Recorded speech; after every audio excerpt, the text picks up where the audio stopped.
એમની લાગણીને ઠેસ પહોંચી છે.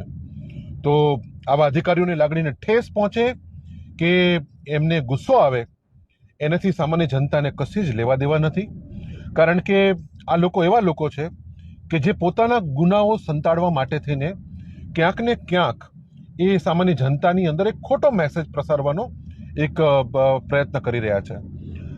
સર્વવિદિત છે, ગુજરાતના કોઈ પણ સામાન્ય માણસને એકથી માંડીને કોઈ પણ ભદ્ર વ્યક્તિને, કોઈ પણ અધિકારીને, આઈએએસ, આઈપીએસ, રિટાયર્ડ, કોઈ પણ પત્રકારને, XYZ વ્યક્તિને પૂછવામાં આવે કે તમારા ગામની અંદર દારૂ વેચાય છે, તમારા ગામની અંદર ડ્રગ્સનું વેચાણ થાય છે, તમારા ગામની અંદર ગોરખ ધંધાઓ ચાલુ છે, શું આ બધા ધંધાઓની પોલીસને જાણ છે કે નહીં? આનો એક જ જવાબ મળશે કે હા, અમારા ગામની અંદર દારૂ ખુલ્લેઆમ વેચાય છે. કોઈની શહ શરમ નથી. ત્યાં પોલીસની જીપો અવારનવાર આંટા મારે છે. એ આંટા મારતી વખતે સુનિશ્ચિત કરે છે કે આ લોકોને ધંધો કરવાની અંદર ક્યાંય મુશ્કેલી પડે છે કે કેમ.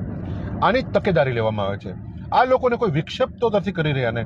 આ દારૂડિયા, આ બુટલેગરોને, આવા ગુંડાઓને, આવા લુખ્ખાઓને કોઈ હેરાન તો નથી કરી રહ્યો ને, એની તકેદારી લેવામાં આવી રહી છે. આ વાત સર્વવિદિત છે.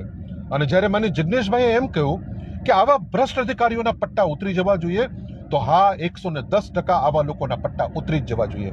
આવા લોકોને એક ક્ષણ પણ પોલીસમાં કે કોઈ પણ સરકારી કચેરીમાં કામ કરવાનો એક ક્ષણ પણ અધિકાર નથી.